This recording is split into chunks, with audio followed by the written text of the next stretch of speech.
చాలా మంది మాకు కాల్ చేస్తున్నారు, కొరమేను చనిపోతుందని చాలా మంది కాల్ చేసి చెప్తున్నారు. అది కొరమేను ఏ రకం కొరమేను పిల్లని ఇస్తారు, వాళ్ళ దగ్గర ఎట్లా ఎంత ఫీడ్ తింటుంది ఏం కదా దాని వాళ్ళు అబ్జర్వ్ చేస్తలేరు. అది మెయిన్ ఇంపార్టెంట్.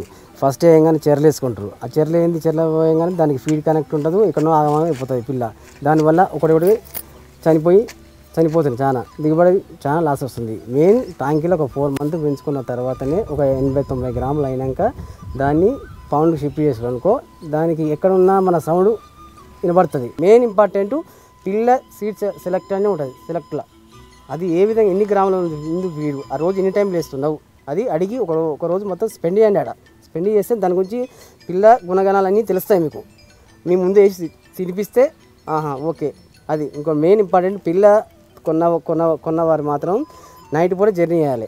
మెయిన్ మధ్యాహ్నం పూట జర్నీ చేయొద్దు. మధ్యాహ్నం పూట జర్నీ చేస్తే దానికి ఆక్సిజన్ లెవెల్ పడిపోయి ఆక్సిజన్ లెవెల్ అందదు, పిల్ల చాలా చనిపోతుంది. మెషికి కానీ ట్యాంక్కి కానీ కింద బెడ్కి కానీ ఒక 35,000-40,000 ఖర్చు వస్తుంది. నెక్స్ట్ దాంట్లో ఒక 2,500 పిల్లలు వేసుకోవచ్చు. ఆ 2,500 పిల్లల వచ్చేసి నీకు మోటాలిటీ పోను 1,700-1,800 దాకా మిగులుతుంది. దాని కెపాసిటీ అంతా 1 టన్ను దాకా రావచ్చు. ఆ టన్ను మనకు మార్కెట్ ఎంత రేట్ ఉంది, సపోజ్ 400 ఉందనుకో 4 లక్షలు వస్తాయి. దాని ఫీడ్ ఖర్చుకు 1 kg చేపకు 200 ఖర్చు వస్తుంది. అలా 200 పోతే మీకు 2 లక్షలు మిగులుతాయి. ఆ విధంగా మీరు పూర్తిగా అనుభవం వచ్చినాక చేసుకోవాలి. ఫస్ట్ ఆఫ్ ఆల్ ట్యాంకులో నీకు అనుభవం వస్తుంది. చేసుకున్న తర్వాత ఒక 6 ట్యాంకులు పెట్టుకోండి. మీరు 6 ట్యాంకులు పెట్టుకున్న తర్వాత 2 months కల్చర్ వస్తుంది చేసుకుంటే మీరు అధిక దిగుబడి సాధించవచ్చు. మెయిన్ ఫస్ట్ ఆఫ్ ఆల్ చిన్నగా పోవాలి. చిన్నగా పెట్టుకున్న తర్వాత మీకు అనుభవం పెరిగినాక ఒక 6 ట్యాంకులు వేసుకుంటే 2 నెలలకు కల్చర్ వస్తుంటే మీకు ఇయర్ మొత్తం వర్కౌట్ ఉంటుంది. ఆ విధంగా చేసుకుంటే బాగుపడతారు. ఆ ట్యాంకులు పెట్టుకోవాలనుకో, ఆ ట్యాంకులో ఒక ట్యాంకుకి 2 lakhs చెప్పిన సంవత్సరానికి 12 లక్షలు అవుతాయి. ఆ విధంగా సంపాదించుకోవచ్చు. దీని మార్కెటింగ్ విషయానికి వస్తే మాత్రం ఇక్కడ విలేజ్లోనే 350 ఇక్కడికి వచ్చి తీసుకోపోతారు. 350 వరకు అయితే. సిటీకి పోతే ఇంకా రేట్ ఎక్కువ ఉంటుంది.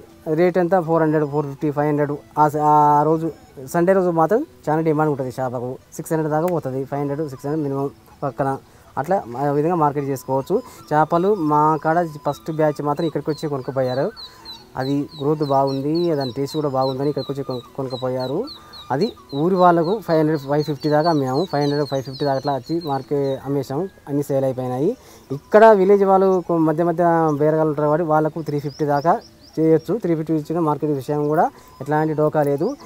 మినిమం డైలీ ఒక 500 kg, 600 kg కూడా అమ్ముకోవచ్చు. ఇక ఊర్లో వాళ్ళ బేరగాలు వస్తారు. బేరగాలు వాళ్ళే పోసుకోపోతే వాళ్ళు అమ్ముకొని వస్తారు. ఇక్కడ మార్కెట్కి పోయారు అనుకో, సపోజ్ అక్కడ మార్కెటింగ్ కూడా కమిషన్ ఉంటుంది. కమిషన్ వాళ్ళ బేసిక్ ఉంటుంది. అట్లా కొంచెం ప్రాబ్లం ఉంటుంది. ఇక్కడనే 350, 400 అమ్ముకోను అనుకో, మీకు ఎలాంటి ట్రాన్స్పోర్ట్ ఖర్చు ఉండదు.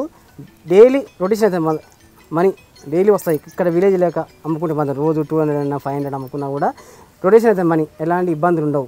ట్రాన్స్పోర్టేషన్ ఉండదు. వాళ్ళే వచ్చి తీసుకుపోతారు. మనీ పే చేస్తారు, తీసుకుపోతారు. ఇక్కడ సిటీకి పోయారనుకో, పెద్ద బడ్జెట్ ఉంటే సిటీకి పోవాలి. దానికి బీపీ షుగర్ ఉన్న వాళ్ళు కూడా ఇప్పుడు మనకు మురగశీర కాతినాడు అది చేప మందు అదే వేస్తారు. ఎలాంటి ప్రాబ్లం ఉండవు. హ్యాపీగా తినొచ్చు, చేసుకోవచ్చు. కల్చర్ కూడా సక్సెస్ చేసుకోవచ్చు. కానీ చిన్న నుంచి పెద్ద పోవాలి. ఏ చేసుకున్నా కూడా చిన్న నుంచి పెద్ద పోతే దాన్ని సక్సెస్ అవుతారు.